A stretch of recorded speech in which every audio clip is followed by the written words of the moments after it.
আসসালামু আলাইকুম। তো আমরা চলে আসলাম আমাদের ইউটিউবের একটা ভিডিওতে। তো এই ভিডিওতে আমরা কথা বলবো আমাদের ফেসবুক অ্যাডস এর সেলস আসে না। ফেসবুক অ্যাডস এর সেলস এটা কি?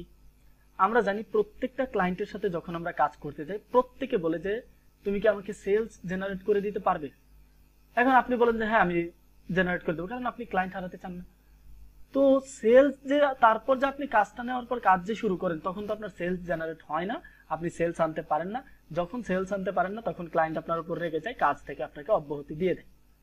এখন আমি দেখাবো আপনাদেরকে কয়েকটা রুলস যে কেন আপনার অ্যাডের মাধ্যমে অ্যাডের থ্রুতে ক্লায়েন্টের সেলস আসতেছে না, আপনার মিস্টেকটা কোথায়, আপনার কোথায় কোথায় প্রবলেম আছে সেই জিনিসগুলো। তো সর্বপ্রথম হচ্ছে landing page issues. Landing page issue কি?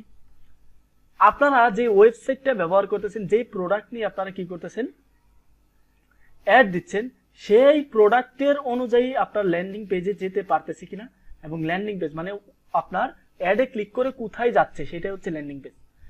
তো যেখানে অ্যাডে ক্লিক করার পর যদি পেজের একটা লোডিং টাইম, ঠিক আছে, লোডিং টাইম দেখবেন যে অনেক ওয়েবসাইটে ক্লিক করার পর ঘুরতেই আছে কিন্তু আপনার ওয়েবসাইটে ঢুকতে অনেক সময় নেই, ওরকম হবে না। মিনিমাম 3 থেকে 5 সেকেন্ড সর্বোচ্চ, এটা 1 থেকে 2 সেকেন্ডের ভিতরে হয়ে গেলে এটা আরো ভালো। তো লোডিং টাইমটা কিরকম এবং কেমন আছে সেটা অবশ্যই দেখে নেবেন যে ল্যান্ডিং পেজে কোনো ইস্যু আছে কিনা। তারপর ল্যান্ডিং পেজটা ওয়েলড ডিজাইন না, মানে ভালো সুন্দর একটা গুছানো ডিজাইন না। অবশ্যই ল্যান্ডিং পেজের গুছানো ডিজাইনটাও ফোকাস করবেন। ল্যান্ডিং পেজের গুছানো ডিজাইন না থাকলে ওইটা অনেক ইউজাররা আছে পছন্দ করে না। তারপর হচ্ছে মোবাইল ফ্রেন্ডলি না। দেখবেন আপনারা অ্যাডে যারা আপনারা আসবে, অ্যাডে ক্লিক করে যতজনই আপনার ওয়েবসাইটে আসবে সবাই অধিকাংশই হচ্ছে আপনার মোবাইল ইউজার, অধিকাংশই মোবাইল ইউজার। তো মোবাইল ইউজার যারা আছে তারা অবশ্যই মোবাইল দিয়ে আপনার ক্লিক করে আপনার ওয়েবসাইটে আসার পর তারা প্রোডাক্ট কিনতে চায়। কিন্তু আপনি যখন দেখলেন যে একজন ইউজার আসলো, আসার পর দেখতেছে যে একটা লেখা উপরে চলে গেছে, একটা লেখা নিচে চলে আসছে, অর্ডার নাও বাটন অনেক জায়গায়, অনেক মানে হিবিজিবি একটা বেস্ট ব্যাপার মোবাইলের জন্য। আপনি জানেন যে হ্যাঁ আমি এটা তো কি করেছি, এই ভালো সুন্দরভাবে ডিজাইন করেছি, কিন্তু আপনি তো জানেন ওইটা কিসের জন্য, শুধুমাত্র আপনার পিসি বা ল্যাপটপের জন্য, যারা ল্যাপটপ ইউজার। কিন্তু যারা মোবাইল দিয়ে এসেছে তো অবশ্যই এটা দেখতে হবে। তারপর হচ্ছে over information in check out. Check আউটে ওভার ইনফরমেশন ব্যবহার করা যাবে না। যেমন আপনি চেক আউট যখন করবে তখন ক্লায়েন্ট একটা কাস্টমারের কি কি ইনফরমেশন চাচ্ছেন আপনি, নাম, ফার্স্ট নেম, লাস্ট নেম, তারপর হচ্ছে আপনার হ্যান ত্যান হাবি যাবি, মানে অনেক ইনফরমেশন, এত দেওয়া যাবে না। চেষ্টা করবেন সবসময় 3 থেকে 4টা ইনফরমেশন, যাতে আপনার কাস্টমাররাও হেজিটেশন ফিল না করে, না আমি এত ইনফরমেশন কেন দিব, ঠিক আছে, এটা মনে রাখবেন। তারপর হচ্ছে যেটা কনভার্সন ট্র্যাকিং বা পিক্সেল ইস্যু। অনেক সময় দেখবেন আপনাদের অ্যাড ম্যানেজারে দেখাচ্ছে যে আমার সেলস এসে গেছে 2টা, মানে অ্যাড এর রেজাল্টে দেখা গেছে সেলস এসে গেছে 2টা, কিন্তু আপনি ওয়েবসাইটে দেখছেন কোনো রেজাল্ট নেই। এইটা হয় একমাত্র কনভার্সন ট্র্যাকিং আর পিক্সেল ইস্যুর ভিতর। Event mismatch, purchase not fire, purchase show in ads manager but really not in website, এটা পুরোটা আমি বোঝাচ্ছি। পিক্সেল কোডটা সুন্দরভাবে বসাতে হবে, কোডটা ওয়ার্ক করতেছে কিনা সেটা আপনার অবশ্যই টেস্ট আপনার ইভেন্টে দেখতে হবে। ইভেন্ট মিসম্যাচ, এটার ভিতরে সবচেয়ে বড় মিস্টেকটা হচ্ছে ইভেন্ট মিসম্যাচ।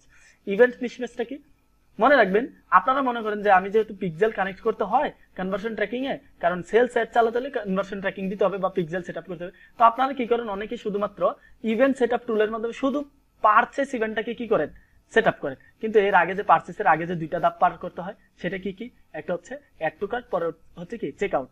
তো ফেসবুককে তো জানাতে হবে যে এই 2টা জিনিস করেই পারচেসে এসেছে। এখন কেউ এসে যদি সরাসরি পারচেসে ক্লিক করে, ঠিক আছে, আপনি চাচ্ছেন যে কেউ পারচেসে যায় না, সরাসরি অ্যাড টু কার্ট, প্রথমে অ্যাড টু কার্টে ক্লিক করেছে, কিন্তু আপনি শুধু শুধু সেটআপ করে রেখেছেন পারচেস, কিন্তু ফায়ার হবে কি ওই add to cart. Add to কার্টে ক্লিক করলে ওইটা আপনার পারচেস হিসেবে গণ্য হবে। কারণ কি, কারণ হচ্ছে আপনি আর 2টা সেটআপ করেন নাই। আপনি চেক আউটটা ফেসবুককে বলে দেন না যে এটার জন্য চেক আউট, এটার জন্য অ্যাড টু কার্ট, এটার জন্য কি পারচেস। তো অবশ্যই এই ইভেন্ট মিসম্যাচটা ফলো করতে হবে, কারণ হচ্ছে ইভেন্ট মিসম্যাচ যদি আপনি ঠিক না করেন, আপনাকে অবশ্যই যদি আপনি সেলস আনতে যান পিক্সেলের জন্য আপনাকে 3টাই সেটআপ করতে হবে। কি করতে হবে, 3টাই সেটআপ করতে হবে অবশ্যই। তো এটা মনে রাখবেন অবশ্যই। তো মনে রাখবেন অবশ্যই আপনাকে এই ইভেন্ট মিসম্যাচটা করা যাবে না, এইটা আপনার ফাও টাকা কেটে নেবে, ঠিক আছে। তারপর হচ্ছে টার্গেটিং এবং অ্যাড কপি প্রবলেম। আমরা তো জানি আমাদের প্রোডাক্ট যদি হয় প্যান্ট, অবশ্যই আমরা প্যান্ট রিলেটেডই টার্গেট করব। কখনো প্যান্টের জায়গায় আমরা প্যান্টের সাথে মিল আছে আন্ডারওয়্যার, তারপর মিল আছে কি আমাদের শর্ট প্যান্ট, ওগুলো মিসম্যাচ করা যাবে না। এজ এবং ডেমোগ্রাফিক্স খুব সুন্দরভাবে করতে হবে। টার্গেটিংটা মিসম্যাচ কোনোভাবেই করা যাবে না। টার্গেটিং যেই রিলেটেড প্রোডাক্ট ক্লোথিং এর আন্ডারে যদি পড়ে সেটা দিবেন অবশ্যই, কিন্তু টার্গেটিং কখনো মিসম্যাচ করা যাবে না। আর এজটা বুঝবেন, এজটা অবশ্যই বুঝবেন। ওই প্রোডাক্টটা আপনি একটা টি শার্ট যদি বলেন, ওই টি শার্টটা যেমন এই যে বর্তমানে এখন viral teddy T shirt, teddy shirt, এই টেডি শার্টটা কিন্তু একমাত্র বাচ্চাদের জন্য, বাচ্চারা এটার সাথে কমফোর্টেবল, বাচ্চাদের জন্য। এবং মানুষ এটা বাচ্চারা যদি পরে বাচ্চাদের জন্য, এটা বাচ্চারা মানুষও ভালো বলবে যে বাচ্চারা এটা পড়তেছে, এটা কোনো সমস্যা। কিন্তু অনেকে কি করতেছে, বড়রাও পড়তেছে, তো এটাও কিন্তু একটা মিসম্যাচ। ঠিক আছে, এই টার্গেটিং মিসম্যাচটা করা যাবে না। আপনি যেই প্রোডাক্ট অবশ্যই ওই এজের কে টার্গেট করবেন। এবং ডেমোগ্রাফিক্স যেমন এজ, বয়স, রিলেশনশিপ, অন্যান্য যে ডেমোগ্রাফিকলি টার্গেট করেন ওইটাও অবশ্যই মনে রাখবেন, ওইটা কি কি হচ্ছে। যেমন ধরেন আপনি একটা রিং, ঠিক আছে, আপনার এঙ্গেজমেন্ট রিং নিয়ে অ্যাড দিবেন সামনে। এখন আপনি কি করতেছেন, এঙ্গেজমেন্ট রিংটা কারা পড়বে, যাদের অবশ্যই সামনে কি এঙ্গেজমেন্ট বা বিবাহ হওয়ার সম্ভাবনা আছে এরকম, তো তাদের এঙ্গেজমেন্ট রিং নেওয়া দরকার। তো ডেমোগ্রাফিক্স থেকে এঙ্গেজমেন্ট এগেইন বা এঙ্গেজমেন্ট কামিং এরকম লোকদেরকে টার্গেট করেন, ডেমোগ্রাফিক্স বেশি ইউজ করবেন। ঠিক আছে, কম্পেলিং অ্যাড কপি। তারপর হচ্ছে interest and behaviour not added. তো ইন্টারেস্ট এবং বিহেভিয়ার এটা জানেন আপনারা কি, ওই প্রোডাক্টের প্রতি যারা ইন্টারেস্ট সেইটাই টার্গেট করবেন। আর বিহেভিয়ার থেকে শুধুমাত্র এঙ্গেজ শপার এবং ডিভাইস রিলেটেড বা আপনার যদি কোনো অ্যাড দেন ওই প্রোডাক্ট রিলেটেড বিহেভিয়ার টার্গেট করবেন। ঠিক আছে, তারপর হচ্ছে compelling ad copy. Compelling ad কপিটা হচ্ছে আপনার অ্যাড কপিটা সুন্দর হতে হবে, মানে প্রথম দুইটা লাইন মনে রাখবেন। প্রত্যেকটা অ্যাডের, মোবাইল হোক আর আপনার ল্যাপটপ হোক, পিসি হোক, প্রথম দেখতে পারবেন যে 3টা লাইন প্রথমে দেখা যায়, পরে আমরা সি মোরে ক্লিক করে বাকিটা অ্যাড কপি দেখতে হয়, তাই না?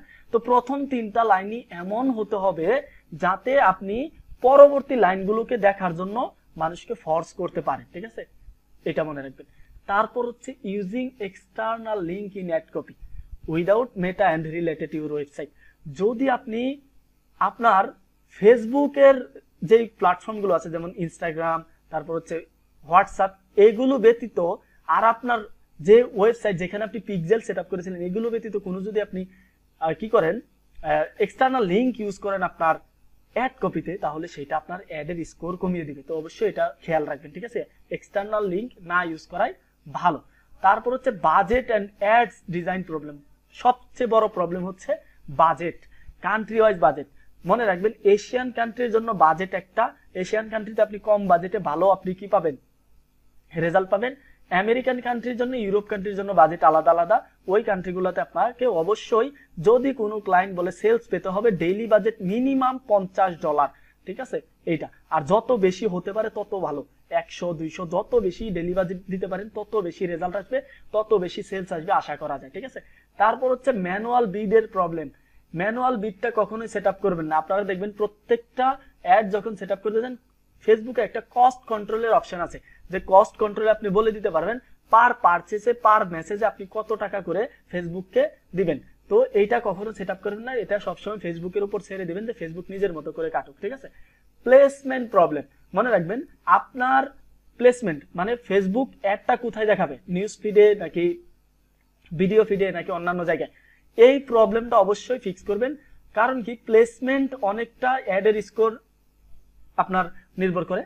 মনে রাখবেন রিলসের জন্য reels size related image use করবেন, রিলস অ্যাড যদি দেখান। তারপর হচ্ছে ফিডের জন্য ফিড রিলেটেড, তারপর হচ্ছে আপনার ইনস্টাগ্রামে যদি দেখেন ইনস্টাগ্রাম রিলেটেড। প্রত্যেকটার জন্য অবশ্যই রিলেটেড ইমেজ অথবা ওই ফ্রেমের ভিডিও দেওয়ার চেষ্টা করবেন। আর প্লেসমেন্ট অবশ্যই যেই প্লেসমেন্ট সেট আপ করবেন ওই প্লেসমেন্টটা অবশ্যই যেন আপনার প্রোডাক্ট বা ইয়ের সাথে যায়, আপনার নিশের সাথে যায়। ঠিক আছে, তারপর হচ্ছে ভিডিও এবং ইমেজ প্রবলেম। ভিডিও এবং ইমেজ প্রবলেম হচ্ছে আপনার প্রোডাক্টের ভিডিও অথবা ইমেজের যেই রেজুলেশন প্রবলেমটা, ফ্রেম প্রবলেমটা, এগুলো অবশ্যই আপনার খেয়াল রাখতে হবে। তারপর হচ্ছে প্রোডাক্টটা অবশ্যই কি হতে হবে, আপনার ক্লিয়ার, ক্রিস্টাল ক্লিয়ার হতে হবে এবং ইমেজগুলো যাতে ওয়েল ডিজাইন থাকে। তারপরেও যদি আপনাদের কোনো প্রবলেম থাকে, আশা করি এগুলোর পর আর কোনো প্রবলেম থাকবে না এগুলো ফিক্স করলে। যদি কোনো প্রবলেম থাকে আমি আমার এখানে হোয়াটসঅ্যাপ নাম্বার উল্লেখ করে রেখেছি, আমাকে হোয়াটসঅ্যাপে নক করতে পারেন। ঠিক আছে, এই রুলসগুলো ফলো করেন, আমি মনে করি ইনশাল্লাহ আপনারা কি করতে পারবেন, সেলস জেনারেট করতে পারবেন এখন। আর এই ফাইলটা পেয়ে যাবেন আমাদের ফেসবুক গ্রুপে। আপনারা যদি এখান থেকে ফেসবুক গ্রুপ লিখে রোগজেমিতে চলে আসেন, দেখেন এখান থেকে ফেসবুকে এসে যদি রোগজেমি লার্ন ফ্রম দ্য এক্সপার্ট লিখেন, আমি এটা এখানে ফাইল অপশনে পেয়ে যাবেন। আমি এটা আপলোড করে রাখবো, অবশ্যই রুলসগুলো আপনাকে মনে রাখতে হবে না, ঠিক আছে? তো পরবর্তীতে দেখা হচ্ছে ইনশাল্লাহ নেক্সট কোনো ক্লাসে। আমি অবশ্যই নতুন কোনো একটা ট্রিক্স নিয়ে আসবো, ইনশাল্লাহ পরবর্তীতে দেখা হবে।